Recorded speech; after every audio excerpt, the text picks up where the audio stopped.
어느 고요한 밤, 별빛 아래에서 오래된 지혜의 책을 펼쳐봅니다. 마르쿠스 아우렐리어스가 남긴 깊은 성찰의 기록, 명상록 제9권의 이야기를 조용히 시작합니다. 들려주는 지혜가 전하는 잔잔한 목소리에 마음을 맡겨보세요. 귀 기울이면 지혜가 들립니다. 이제 그 천년의 사색 속으로 천천히 걸어 들어가 봅니다. 제9권의 첫 장을 엽니다. 불의를 행하는 것은 곧 신성함을 잃는 일이지요. 우주의 본성은 이성을 가진 모든 존재가 서로를 위하도록 만들었습니다. 우리는 각자의 자리에서 선을 베풀고 결코 서로를 해치지 않아야 할 운명을 지녔습니다. 그러니 이 순리를 거스르는 자는 가장 오래되고 존엄한 신성 앞에 죄를 짓는 것이나 다름없습니다. 우주의 본성은 만물의 공통된 어머니와 같습니다. 그러므로 존재하는 모든 것은 경건한 마음으로 이 본성을 따라야 하지요. 지금 존재하는 것은 처음 생명을 부여한 것과 혈연의 끈으로 이어져 있습니다. 이 본성은 진리라고도 불리며 모든 진실의 첫 번째 원인이 됩니다. 따라서 알면서도 기꺼이 거짓을 말하는 자나 뜻에 반하더라도 우주의 본성과 어긋나는 자는 모두 불의를 저지르는 것이니 이 또한 신성함을 잃는 일입니다. 세상의 본성과 다투는 것은 결국 세상의 일반적인 질서를 위반하는 일이 되고 맙니다. 자신의 본성에 반하여 진리와 어긋나는 것에 매달리는 자는 자연과 전쟁을 벌이는 것과 다르지 않지요. 자연은 이미 그에게 진리에 도달할 수 있는 본능과 기회를 충분히 주었습니다. 하지만 이를 소홀히 여긴 탓에 이제 그는 무엇이 거짓이고 무엇이 참인지조차 분별하지 못하게 된 것입니다. 쾌락을 진정한 선이라 여겨 좇고 고통을 진정한 악이라 여겨 피하려는 자 역시 신성함을 잃은 것입니다. 그런 사람은 필연적으로 공통된 자연을 원망하게 마련이니까요. 악인과 선인에게 그들의 공로와 무관하게 많은 것이 주어지는 것처럼 보이기 때문입니다. 악인에게는 종종 쾌락과 그 원인이 주어지는 반면 선인에게는 고통과 그 빌미가 주어지기도 하니 말입니다. 또한 이 세상의 고통과 시련을 두려워하는 자는 언젠가 세상에 일어날 수밖에 없는 일들을 두려워하는 것과 같습니다. 이는 앞서 말했듯 신성함을 잃은 태도이지요. 쾌락을 좇는 자는 자신의 욕망을 채우기 위해 불의를 저지르는 일도 서슴지 않을 것이며 이 역시 명백히 불경한 일입니다. 자연에게 고통과 쾌락은 본뒤 동등하게 무관한 것들입니다. 만약 고통과 쾌락이 동등하게 무관하지 않았다면 자연은 애초에 이 둘을 함께 창조하지 않았겠지요. 그러니 자연에 순응하며 살아가려는 자는 자연과 같은 마음을 지니고 이 두 가지에 동등하게 초연해야만 합니다. 세상의 이치 속에서 자연이 차별 없이 사용하는 쾌락과 고통, 삶과 죽음, 명예와 불명예에 대해 초연하지 못한 자는 명백히 신성함을 잃은 사람입니다. 공통된 자연이 그것들을 차별 없이 사용한다고 말하는 것은 일상적인 흐름 속에서 그것들이 필연적으로 일어난다는 뜻입니다. 이는 자연스러운 순환의 일부이지요. 이는 섭리의 가장 오래된 첫 번째 숙고에 따라 세상에 필연적으로 일어나는 결과들이지요. 그 섭리는 아득한 시작점에서부터 이 세상의 창조를 결심하였고 마치 어머니의 품처럼 만물의 씨앗을 품어왔습니다. 이성적이고 생산적인 씨앗들은 미래의 사물과 변화, 그리고 그 이어짐을 고스란히 담고 있었지요. 두 번째 이야기입니다.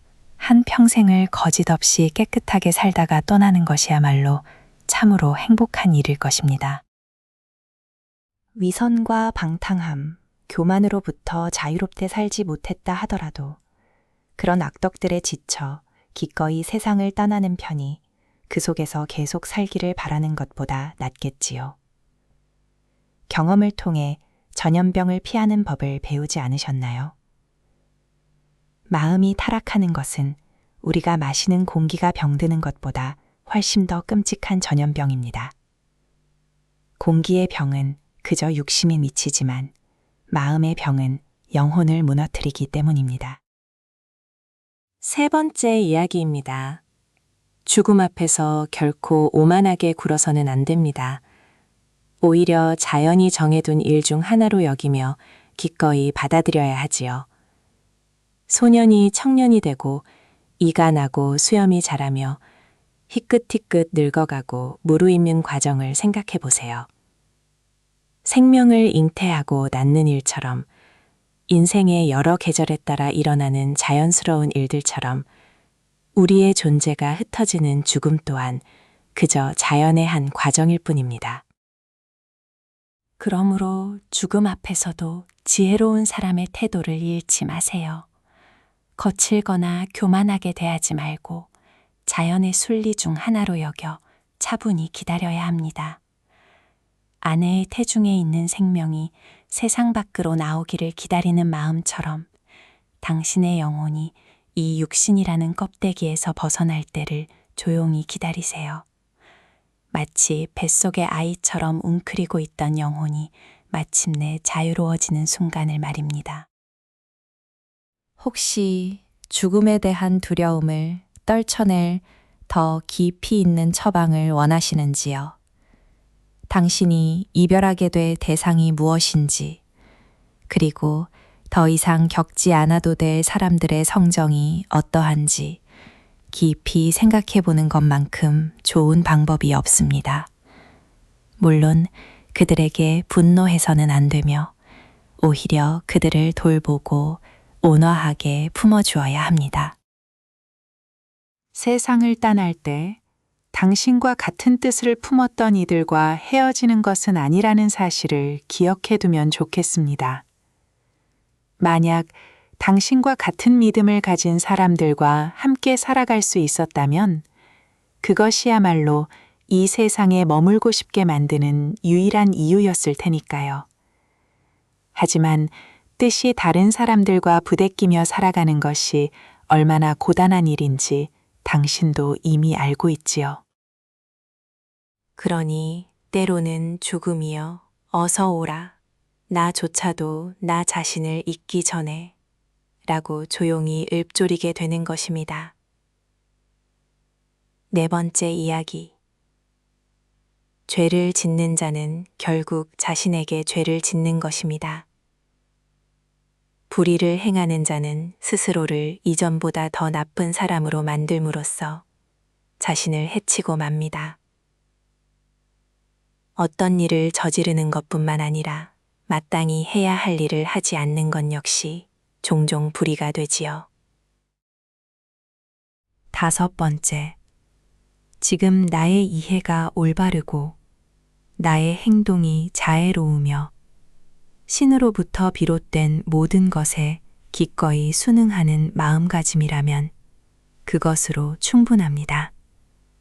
여섯 번째, 헛된 환상을 지워내고 깊이 숙고하며 탐욕을 잠재워 마음을 자유롭게 지키세요. 일곱 번째, 이성이 없는 모든 피조물에게는 단 하나의 무이성적인 영혼이 깃들어 있고 이성을 가진 모든 존재 사이에는 오직 하나의 이성적인 영혼이 나뉘어 있을 뿐입니다. 세상의 모든 흙이 하나의 지구에 속해 있고 우리가 보는 빛과 마시는 공기가 결국 하나인 것처럼 말입니다. 공통된 무언가를 나누어 가진 존재는 자연스럽게 자신이 속한 본연의 성질로 이끌리게 마련입니다. 흙에서 온 것은 모두 땅으로 향하고 물은 한데 모여 흐르려 하며 공기 역시 서로 뭉치려 하지요. 장애물이나 억압이 없다면 결코 떨어져 있을 수 없는 것이 자연의 이치입니다. 불의 성질을 가진 것들 또한 위로 솟아오를 뿐만 아니라 서로 기꺼이 합쳐져 타오르려 하기에 물기가 없는 것들은 쉽게 불길에 휩싸이고 맙니다. 그러므로 이성적이고 공통된 본성을 나누어 가진 존재라면 당연히 자신과 같은 부류를 더 깊이 갈망하게 됩니다. 그 본성이 다른 어떤 것보다 뛰어나기에 자신과 같은 본성을 지닌 것들과 결합하고 하나가 되려는 열망도 그만큼 강렬한 법이지요. 이성이 없는 피조물들조차 무리를 지어 새끼를 돌보고 서로 애정을 나눕니다. 비록 이성은 없을지라도 그들 안에도 하나로 뭉치려는 자연스러운 영혼의 이끌림이 있기 때문이지요. 이는 식물이나 돌, 나무보다 훨씬 더 강렬한 본성입니다. 더 나아가 이성을 가진 존재들 사이에서는 공동체와 우정, 가족, 그리고 사회적 만남이 시작되었습니다. 심지어 전쟁 중에도 협정과 휴전이 맺어지곤 하니까요. 저 멀리 떨어져 있는 별과 행성들조차 서로 교감하며 하나됨을 이룹니다. 이처럼 고귀한 본성은 멀리 떨어진 것들 사이에서도 서로를 향한 공감을 만들어냅니다. 하지만 지금 우리의 모습을 보실까요? 안타깝게도 이성을 가진 피조물들만이 서로를 향한 자연스러운 애정과 이끌림을 잊어버리고 말았습니다. 같은 부류의 존재들 중 오직 인간만이 한데 어우러지려는 보편적인 성향을 잃어버린 듯합니다. 하지만 아무리 자연으로부터 도망치려 해도 결국 그 흐름 속에 머물 수밖에 없지요. 인간이 무슨 짓을 하든 자연의 섭리는 늘 승리합니다. 가만히 관찰해보면 당신도 이를 인정하게 될 것입니다. 흙이 없는 곳에서 흙을 찾는 것이 온전히 혼자서만 살아가는 사람을 찾는 것보다 훨씬 빠를 테니까요. 8번째 이야기. 인간과 신, 그리고 세상은 각자의 방식대로 열매를 맺습니다. 만물에는 결실을 맺을 고유한 때가 있지요. 포도나무가 제철에 열매를 맺듯 말입니다. 이성 역시 타인을 위한 공통의 열매와 스스로 누릴 수 있는 고유한 열매를 함께 맺습니다. 이성은 널리 퍼져나가는 성질이 있어서 자신 안에 있는 선함을 다른 이들에게도 피어나게 한답니다. 9번째. 할 수 있다면 사람들을 더 나은 길로 이끌어 주세요. 만약 그럴 수 없다면 그들을 인내심 있게 품어주라고 당신에게 온화함과 선함이 주어졌음을 기억하시기 바랍니다. 신들조차 그런 사람들에게 자비를 베푸시며 때로는 그들의 건강과 부, 명예를 돕기까지 하십니다. 신들이 그토록 선하고 은혜로우신데 당신이라고 그렇게 하지 못할 이유가 있을까요? 10번째. 비참해지기로 작정한 사람처럼 고군분투하지 마세요. 동정을 받거나 찬사를 얻으려 애쓰지도 마십시오. 그저 자애로움과 공동체의 법칙이 요구하는 대로 행하거나 멈추는 것. 오직 그것만을 마음에 품으시길 바랍니다. 11번째. 오늘 나는 모든 근심에서 벗어났습니다. 아니, 내 안의 모든 근심을 내던져 버렸다고 하는 편이 맞겠지요. 당신을 괴롭히던 그 무엇이든 그것은 밖에서 온 것이 아니라 바로 당신 자신의 생각 안에 머물고 있었습니다. 마음이 진정으로 편안해지려면 먼저 그 생각들을 안에서부터 비워내야만 합니다. 12번째. 우리가 겪는 모든 일들은 그저 일상적이고 평범한 것들입니다. 그것들은 하루살이처럼 짧게 머물다 갈 뿐이지요. 우리가 떠나보낸 이들의 시대에 그러했듯 지금도 다를 바 없이 흘러가고 있습니다. 13번째. 우리에게 영향을 미치는 사물들은 문 밖에 가만히 서 있을 뿐입니다. 스스로 아무것도 알지 못하며 자신에 대해 어떤 말도 건네지 않지요. 그렇다면 그것들을 가치를 매기고 판단을 내리는 것은 누구일까요? 바로 우리의 이해력, 즉 마음입니다. 14번째. 미덕과 악덕이 감정이 아닌 행동에 있듯 이성적이고 자애로운 사람의 진정한 선과 악 역시 감정이 아니라 걔가 행하는 실천 속에 깃들어 있습니다. 15번째. 위로 던져진 돌은 다시 떨어질 때 상처받지 않으며 하늘로 솟아오를 때 이득을 얻는 것도 아닙니다. 16번째. 당신을 어떻게 평가할지 두려워하는 사람들의 마음을 가만히 들여다보세요. 그들이 스스로를 어떻게 평가하는지 안다면 두려움도 사라질 것입니다. 17번째. 세상의 모든 것은 언제나 변화의 상태에 놓여 있습니다. 당신 역시 끊임없이 변해가고 있지요. 온 세상이 그러하듯 우리 몸의 일부도 서서히 소멸해가고 있습니다. 18번째. 그것은 당신의 죄가 아니라 다른 이의 죄입니다. 왜 그것 때문에 괴로워하시나요? 죄를 지은 자가 스스로 돌아보게 내버려 두십시오. 19번째. 어떤 행동이나 목적에는 끝이 있기 마련입니다. 생각 역시 어느 순간 멈추게 되는데 이는 마치 생각의 죽음과도 같지요. 하지만 이 모든 과정에 상처받을 일은 없습니다.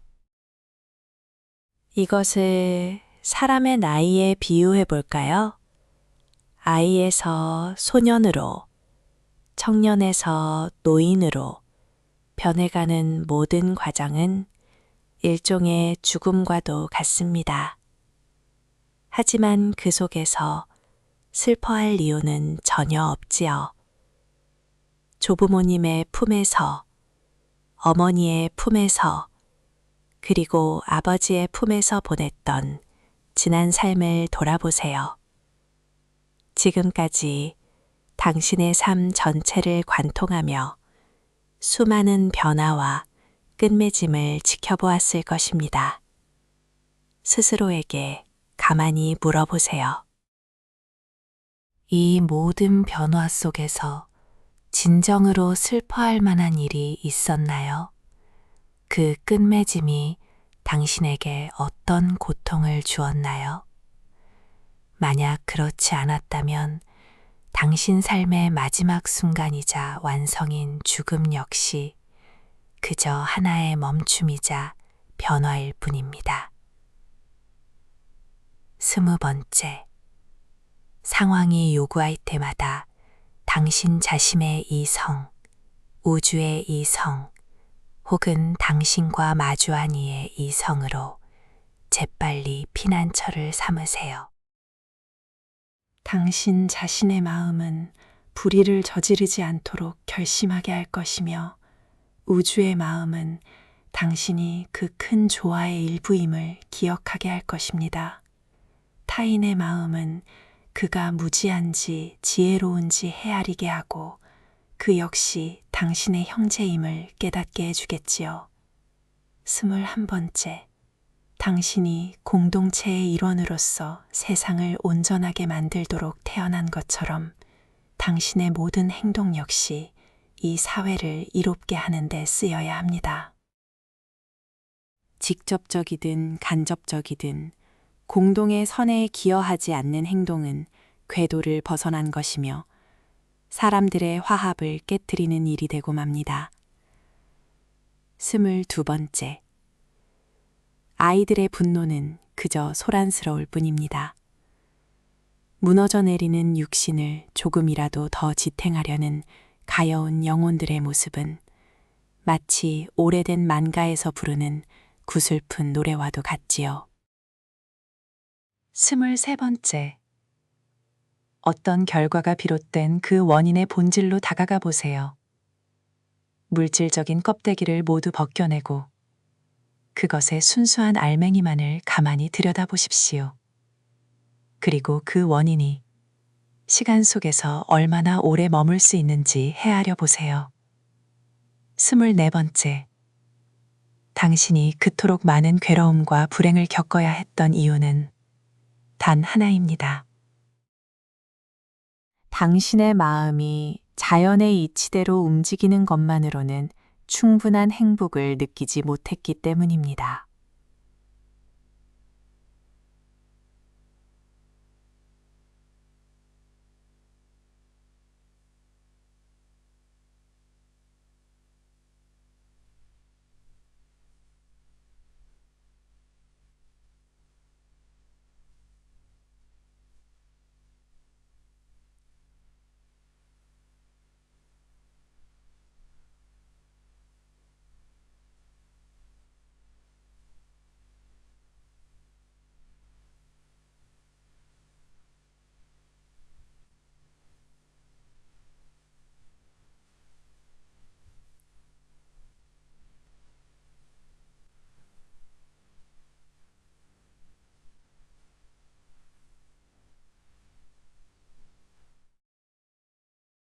그럼에도 당신은 그들을 여전히 사랑해야 합니다.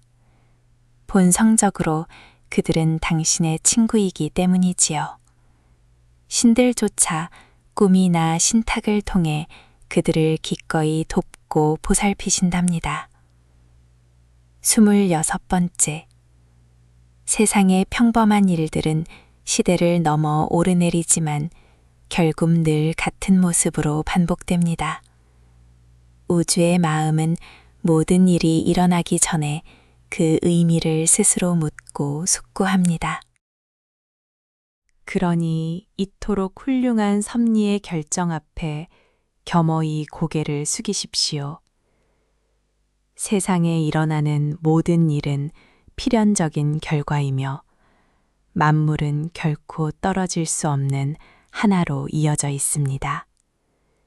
요컨대 신이 존재한다면 모든 것은 순리대로 흘러갈 것이고 만약 모든 것이 우연히 돌아간다 해도 당신만큼은 스스로의 삶을 지혜롭게 이끌어갈 수 있으니 그것으로 충분합니다. 27번째, 머지않아 흙이 우리 모두를 덮을 것이고 이윽고 대지 또한 변해갈 것입니다. 영원에서 영원으로 이어지는 끝없는 순환의 물결이지요. 이토록 수많은 변화와 그 아득한 속도를 마음에 품고 헤아려 본다면 세상에 덧없는 것들에 마음을 빼앗길 사람이 어디 있겠습니까? 우주의 흐름은 마치 거센 급류와 같아서 모든 것을 휩쓸고 지나갑니다. 28번째. 스스로를 세상의 유일한 실천적 철학자라 부르는 정치가들이나 거짓된 엄숙함으로 미덕을 논하는 이들의 모습이 참으로 안타깝습니다. 오 인간이여, 무엇을 그리 애쓰시나요? 그저 지금 당신의 본성이 요구하는 바를 묵묵히 행하십시오. 누가 알아주든 말든 괴념치 말고 흔들림 없이 그 길을 걸어가면 됩니다. 플라톤이 꿈꾸던 완벽한 이상국가를 기대할 필요는 없습니다. 그저 아주 작은 진전이라도 있다면 그것으로 만족하고 귀하게 여기십시오. 생각의 변화 없이 겉모습만 꾸미는 것은 이성과 진리에 순종하는 척하며 속으로 신음하는 노예의 마음에 불과합니다. 알렉산드로스나 필리포스의 삶을 굳이 흉내낼 이유는 없습니다. 참된 철학이 남기는 결실은 꾸밈 없는 소박함과 겸손입니다. 그러니 허영과 과시의 길로 저를 이끌지 마십시오. 29번째. 마치 높은 산에 올라 아래를 굽어보듯 세상을 바라보세요. 수많은 양떼와 재물들, 폭풍우 치는 바다와 잔잔한 바다를 항해하는 배들, 그리고 갓 태어난 것들과 이제 막 끝을 맺는 것들의 다양한 모습이 보일 것입니다. 오래전 살았던 이들의 삶과 앞으로 살아갈 이들의 삶도, 그리고 낯선 땅에 사는 사람들의 삶도 함께 마음에 그려보세요. 당신의 이름조차 들어보지 못한 이들이 얼마나 많으며 또 얼마나 빨리 당신을 잊어버리겠습니까? 지금 당신을 칭찬하는 자들도 머지않아 당신을 헐뜯을지 모릅니다. 그러니 세상이 주는 명성이나 영관 따위는 애써 좇을 가치가 없는 것들이지요. 모든 것을 요약하자면 이렇습니다. 신이 이끄시는 일이라면 무엇이든 기꺼이 받아들이고 당신이 스스로 행하는 일이라면 오직 정의롭게 해내십시오. 인간으로서 타고난 본분에 따라 다른 이들에게 선을 베푸는 것, 오직 그것만을 목적 삼아 살아가면 됩니다. 30번째. 당신을 짓누르는 많은 고민들은 그저 당신의 생각과 편견에서 비롯된 것들입니다. 그 헛된 생각들을 잘라내면 당신의 마음은 한결 넓고 여유로워질 것입니다. 32번째. 사람들의 마음과 이해력을 들여다보세요. 그들이 무엇을 사랑하고 무엇을 미워하는지 살펴보십시오. 누군가를 헐뜯으며 상처를 주었다고 착각하거나 칭찬하며 큰 은혜를 베풀었다고 우쭐대는 그들의 영혼이 얼마나 헛된 생각으로 가득 차 있는지 보게 될 것입니다. 33번째. 상실과 소멸은 사실 변화의 다른 이름일 뿐입니다. 우주의 본성은 이 변화를 가장 기뻐하며 그 흐름 속에서 이루어지는 모든 일은 언제나 옳습니다. 세상의 일들이 처음부터 잘못되어 영원히 고통받도록 저주받았다고 믿으시는 건 아니겠지요. 34번째. 일상의 사물들이 얼마나 덧없는 것인지 보십시오.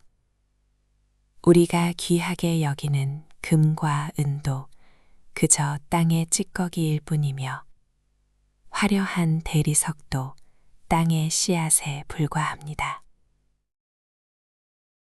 가장 화려한 옷도 그저 양의 털일 뿐이며 그 색은 조개의 피에 불과합니다.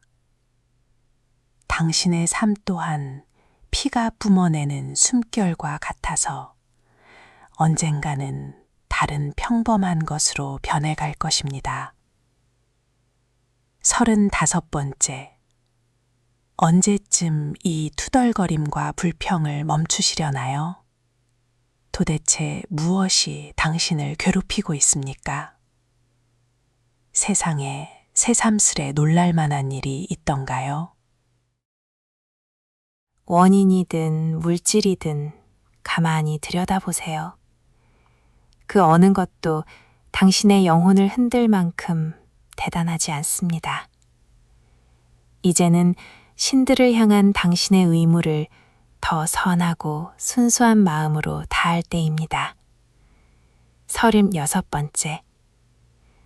이 세상의 일들을 100년 동안 지켜보든 단 3년 동안 지켜보든 결국 다를 바가 없습니다. 37번째. 누군가 죄를 지었다면 상처받는 것은 그 자신일 뿐 당신이 아닙니다. 38번째. 모든 것이 이성의 섭리에 따라 우주라는 하나의 몸집 속에서 일어나는 일이라면 전체를 위해 일어나는 일에 대해 부분인 우리가 불평하는 것은 이치에 맞지 않습니다.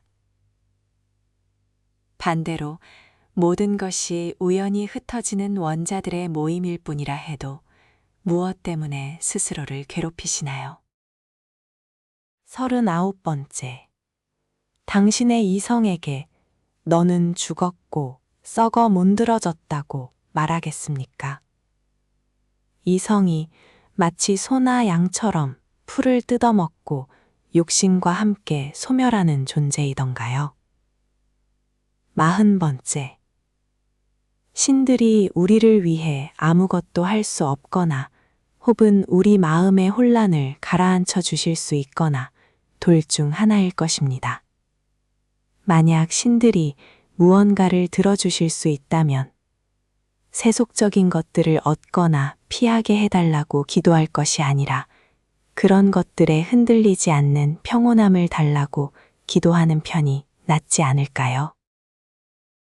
어떤 이들은 자신이 원하는 것을 얻게 해달라고 기도하지만 당신은 그 욕망을 떨쳐내게 해달라고 기도해 보세요. 누군가는 미운 사람을 피하게 해달라고 빌지만 당신은 그를 너그럽게 품을 수 있는 마음을 달라고 기도하십시오. 아이를 잃지 않게 해달라는 기도 대신 잃는 것을 두려워하지 않는 마음을 구하십시오. 그렇게 기도하며 어떤 평온이 찾아오는지 지켜보시길 바랍니다. 41번째. 에피쿠로스는 병상에 누워 있을 때 자신의 병에 대해 이야기하지 않았습니다. 대신 마음이 육신의 고통에 물들지 않고 스스로의 평온을 지키는데 온 마음을 쏟았지요. 그는 의사들의 처방에 모든 것을 맡기지 않았고 그저 자신의 현재 상태를 기꺼이 받아들였습니다. 당신 역시 병에 걸리거나 어려움에 처했을 때 이처럼 마음의 흔들림 없이 평온을 유지하려 노력해 보십시오. 42번째. 어떤 직업이나 일을 하든 지금 자신이 하고 있는 일과 그 도구에만 온전히 집중하는 것은 모든 장인들의 공통된 지혜입니다. 43번째. 누군가의 뻔뻔함에 화가 날 때면 스스로에게 물어보세요. 이 세상에 무례한 사람이 단 한 명도 없을 수 있을까요? 그것은 불가능한 일입니다. 그러니 불가능한 것을 바라지 마십시오. 무례한 사람이 세상에 존재할 수밖에 없다는 것을 받아들이면 한 사람 한 사람을 좀 더 너그럽게 대할 수 있습니다.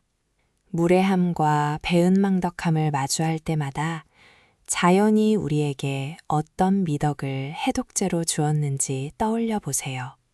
배은망덕한 자를 위해서는 선함과 온유함을 처방해 주셨지요. 잘못을 저지른 이는 그저 길을 잃은 것일 뿐입니다. 그의 잘못으로 인해 당신의 마음이 더 나빠진 것이 아니라면 당신이 상처받을 이유는 없습니다. 배은망덕한 자나 거짓된 자를 탓하기 전에 먼저 자신을 돌아보세요. 그런 성정을 가진 이에게 진실함을 기대한 당신의 잘못도 있지 않을까요? 누군가에게 선행을 베풀었다면 그것으로 이미 목적을 이룬 것인데 왜 다른 보상을 바라시나요? 눈이 무언가를 보았다고, 발이 길을 걸었다고 보상을 바라지 않는 것처럼 말입니다. 우리 인간도 다른 이들에게 선을 베풀도록 태어났으니 누군가를 돕고 그들의 삶을 더 나아지게 했다면 그것으로 이미 자신이 태어난 목적을 다한 셈이지요. 재물이나 명예, 생명을 구하는 일처럼 크고 작은 모든 일에서 다른 이의 소망을 돕는 것은 그 자체로 아름다운 일입니다. 우리는 그렇게 태어났고 그렇게 만들어졌습니다. 그러니 더 이상의 대가를 바랄 필요는 없답니다. 마음을 다해 선을 행하는 것, 그것이 곧 우리 삶의 가장 빛나는 완성입니다.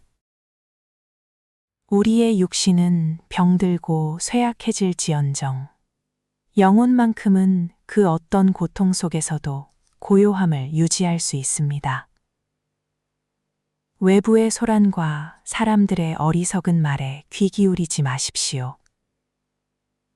오직 내면의 목소리를 따르며 철학이 이끄는 길을 묵묵히 걸어가는 것만이 우리가 진정으로 지켜야 할 삶의 태도입니다.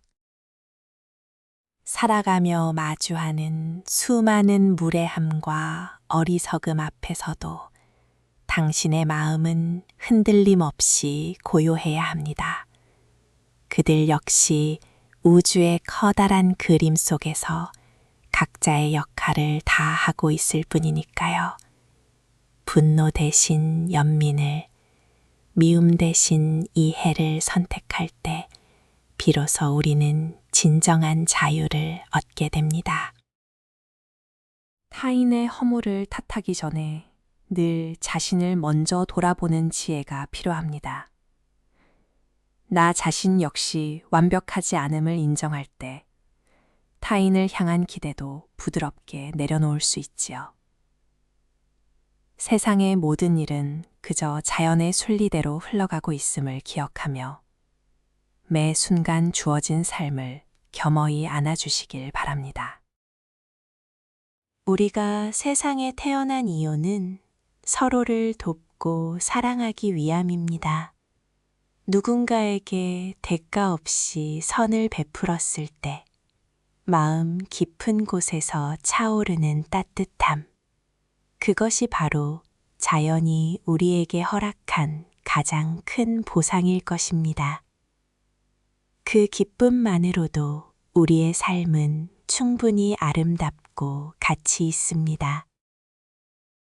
길을 잃고 방황하는 이들을 보면 꾸짖기보다는 더 나은 길로 이끌어 주십시오. 그들은 그저 진리를 깨닫지 못해 헤매고 있을 뿐이니까요. 그들의 잘못이 결코 당신의 고결한 영혼을 훼손할 수는 없습니다. 그러니 상처받지 말고 오히려 그들을 따뜻한 마음으로 품어주시기 바랍니다. 무지한 자가 무지한 행동을 하는 것은 놀랄 일이 아닙니다. 그러니 배은망덕한 자를 탓하기 전에 스스로를 먼저 비추어 보십시오. 그에게 진실함을 기대한 것 자체가 어쩌면 무리한 바람이었을지도 모릅니다. 선을 행할 때는 아무런 기대 없이 그저 물이 흐르듯 자연스럽게 베풀어야 합니다. 누군가에게 선행을 베풀었다면 그것으로 이미 당신의 목적은 이루어진 것입니다. 선을 행한 그 행동 자체에서 온전한 보상을 받았다고 여기십시오. 사람으로서 마땅히 해야 할 일을 했는데 그 이상 무엇을 더 바라시겠습니까? 당신의 본성이 요구하는 바를 묵묵히 따랐다면 그것으로 족합니다. 눈이 무언가를 보았다고, 발이 길을 걸었다고 보상을 바라지 않는 것처럼 말입니다. 우리 인간도 다른 이들에게 선을 베풀도록 태어났으니 누군가를 돕고 그들의 삶을 도왔다면 그것으로 이미 본분을 다한 셈이지요. 그러니 더 이상의 대가를 바랄 필요는 없답니다. 그저 묵묵히 아름답게 살아가면 됩니다. 오래된 양피지 책을 가만히 덮으며 로마 황제가 밤하늘 아래서 써내려간 고독하고도 따뜻한 위로를 마음에 담아봅니다. 세상을 원망하지 않고 그저 묵묵히 자신의 자리에서 선을 베풀며 살아가라는 그의 당부가 귓가에 맴도네요. 고단한 하루의 끝, 이 오랜 지혜가 여러분의 마음에 작은 평온의 씨앗이 되었기를 바랍니다. 들여시는 지혜였습니다. 귀 기울이면 지혜가 들립니다.